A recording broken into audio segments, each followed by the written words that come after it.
Le livre de Jean au chapitre 20 à partir du verset 30 nous dit ceci, je vais lire. Jésus a fait encore en présence de ses disciples beaucoup d'autres miracles qui ne sont pas écrits dans ce livre. Mais ces choses ont été écrites afin que vous croyiez que Jésus est le Christ, le Fils de Dieu, et qu'en croyant, vous ayez la vie en son nom. La foi en Jésus-Christ nous donne la vie éternelle.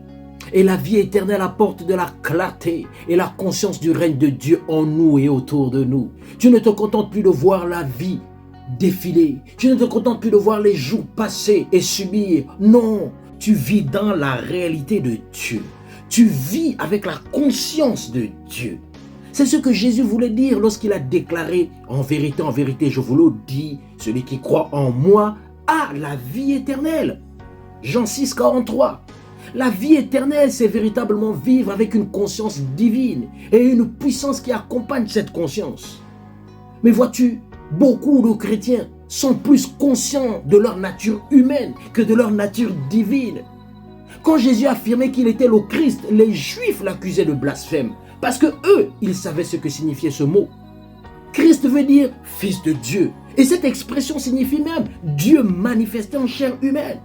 Souviens-toi que dans Jean chapitre 10, ils lui ont demandé s'il est le Christ. Et Jésus a dit oui. Alors ils ont pris des pierres, ils ont dit tu blasphèmes. Toi un simple homme, tu te fais Dieu. Ils comprenaient très bien ce que cela impliquait. C'est pourquoi ils s'opposaient farouchement à lui. Pour cette raison, ils ne pouvaient pas comprendre que ce gars qui est né avec eux au milieu d'eux prétend être Dieu en chair humaine. Pourtant il avait raison. Il est le Christ, le Fils de Dieu. Et celui qui croit en lui, reçoit la vie de Dieu. Dans Romains chapitre 6, verset 11, Paul nous montre comment répondre à cette vérité aujourd'hui. Il dit de même, vous aussi, considérez-vous comme morts au péché, mais vivants pour Dieu en Jésus notre Seigneur. Il dit, considérez-vous, ayez la conscience de cela. Tu as la vie éternelle, mon frère et ma sœur. La Bible dit que l'évangile a mis en lumière la vie et l'immortalité. Tu es passé de la mort à la vie.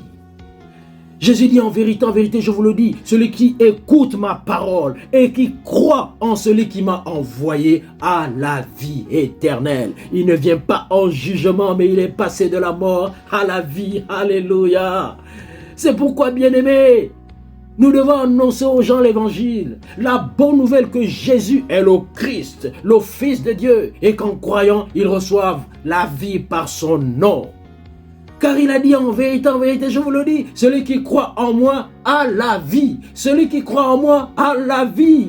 Beaucoup ont cru, mais ils ne comprennent pas qu'ils ont la vie.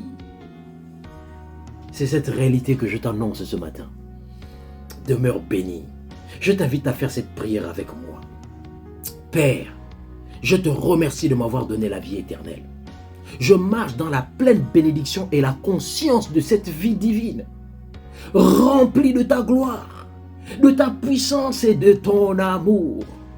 J'impacte mon monde et ceux qui sont autour de moi par ta nature en moi, vivant dans la victoire et manifestant les fruits de justice au nom de Jésus. Demeure béni et sois vainqueur encore ce matin dans ta vie. À bientôt.